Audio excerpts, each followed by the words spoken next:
오늘은 기획부동산의 사기 행각에 대해 좀 알아보도록 하겠습니다. 개발이 어려운 지역에 임야나 대단위 토지를 싸게 매입해서 작게 분할하여 용도 변경을 해서 시세 차익을 얻고 투자자들에게 다시 파는 작업을 하는 회사들이 있는데요. 이런 회사들을 보통 기획부동산이라고 하죠. 예전에 제 친구도 기획부동산에 취직을 하더니 전국 각지에 땅을 사라고 저를 늘 볶아대곤 했답니다. 이분들의 특성은 해당 토지의 주변이 개발이 되니까 자기네 땅을 사면 많은 시세 차익을 볼 수 있다고 밀어붙입니다. 물론 어떤 분은 100배 이상의 시세 차익을 보는 경우도 있지만 어떤 경우엔 작은 돈으로 투자할 수 있다는 꼬임에 넘어가 평생 골칫덩어리로 떠안고 후회하면서 살아가기도 합니다. 보통 기획부동산을 통해서 토지에 투자를 하시는 분들의 특징은 1, 2억 정도의 종잣돈이 모이면 부동산에 투자를 하고 싶어 하시는데요. 하지만 1, 2억의 작은 돈으로 투자할 만한 곳이 마땅치 않아 고민을 하게 되죠. 그러다가 사기성 짙은 기획부동산에 걸리면 영혼까지 탈탈 털리게 됩니다. 말이 1, 2억이지 얼마나 큰 돈입니까? 사기꾼 개발업자들은 있지도 않은 개발 계획으로 뻥튀기를 하거나 공유 지분으로 사라고 하기도 하고 펀드 형식으로 투자자를 모집해 대규모로 땅을 구입해서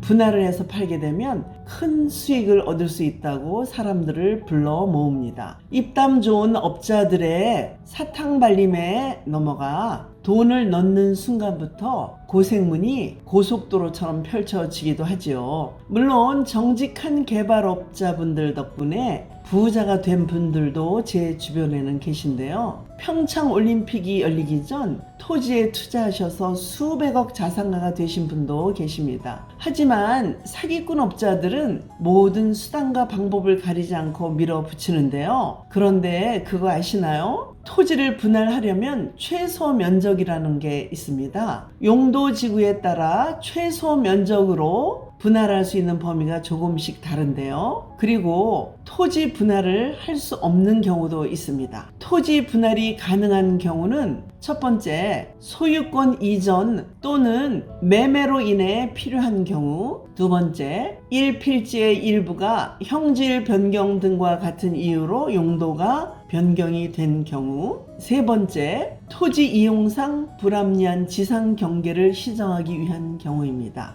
또한 토지 분할이 안 되는 경우도 있는데요. 첫 번째, 건축법상 최소 토지 면적 미만으로 분할하는 경우, 두 번째, 조례상 최소 토지 면적 미만으로 분할하는 경우, 세 번째, 농지법상 최소 토지 면적 미만으로 분할하는 경우, 네 번째, 그린벨트 내 최소 토지 면적 미만으로 분할하는 경우입니다. 이런 점들을 간과하고 투자를 하셨다가는 정말 큰일이 나는데요. 특히 그린벨트는 도시와 인접 도시를 녹색의 벨트로 묶어 개발을 제한하고 일정 규모의 녹지를 보존하려고 법으로 묶어두는 경우를 말하는데요.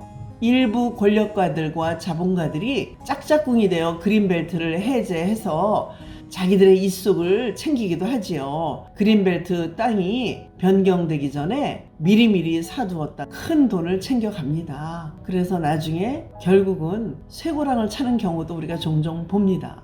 이런 내부 정보를 이용해 돈 방석에 앉는 사람들이 있는가 하면 그린벨트가 곧 해제될 것이라고 속여서 돈을 갈취하는 경우도 있습니다.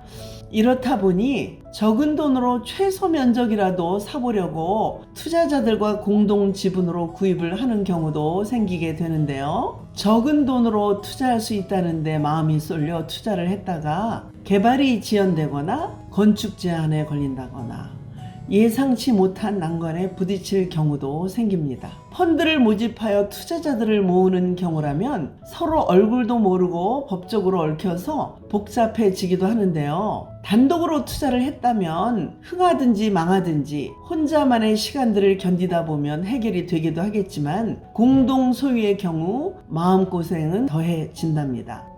건축법상 최소 분할 면적에 대해서 함께 알아보실까요? 일반 지역과 토지 거래 허가 구역의 경우 조금씩 다른데요. 주거 지역은 60제곱미터 이상이어야 되고 토지 거래 허가 구역은 180제곱미터 이상, 상업 지역은 150제곱미터 이상, 토지 거래 허가 구역의 경우는 200제곱미터 이상, 공업 지역의 경우에는 일반 지역은 150제곱미터 이상, 또 토지 거래 허가 구역은 660제곱미터 이상이어야 합니다. 녹지 지역은 200제곱미터 이상, 토지 거래 허가 구역의 경우 100제곱미터 이상이어야 하고 기타 지역은 60제곱미터 이상이면 됩니다. 그 외에 도시 지역 내 토지 거래 허가 구역 내에서는 90제곱미터 이상이어야 되고 도시 지역 외에는 250제곱미터 이상이면 됩니다. 최소 면적 이상으로만 분할할 수 있으니까 이 점을 꼭 주의하셔야 하겠습니다. 저도 예전에 친한 선배와 아파트 분양권에 공동 투자를 했다가 갑자기 IMF가 터져 몇 년 동안 마음고생을 했던 경험이 있는데요. 공유의 경우 각자 생각하는 투자 수익률에 대한 방향도 다르고 매각 시기에 대한 판단도 다르기 때문에 갈등도 생기게 됩니다. 저 같은 경우엔 제가 먼저 권유를 한 경우라서 나중에 마무리하면서 선배님께 소정의 위로금을 챙겨 드렸기 때문에 큰 손해를 입고서도 지금까지 우정을 지켜오고 있습니다만 대부분의 경우 좋았던 관계가 파탄나는 경우가 대부분이죠. 소액으로 투자하실 때 특히 주의하셔야 할 점은 반드시 현장 답사를 하셔야 하며 등기부 등본, 지적도 등 공적 장부도 꼼꼼하게 살펴보시고 매매 과정도 잘 살펴보셔야만 합니다. 내 땅이 어디에 있는지도 모르고 장밋빛 미래만 꿈꾸시다가 낭패를 당하시거든요. 개발 계획이 있다고 하면 해당 관청에 직접 가셔서 이리저리 알아보셔야만 합니다. 시도 때도 없이 걸려오는 기획부동산 전화도 잘 걸러내셔야 합니다. 사기 수법도 날마다 진화하고 있어서 주변에 부동산 전문가나 법률가가 계신다면 조언도 받으시고 돌다리도 두드려가면서 건너셔야 하겠습니다. 눈 감으면 코 베어가는 세상이라지만 조심하시면 미연에 방지하실 수 있습니다. 오늘도 좋은 날 되세요.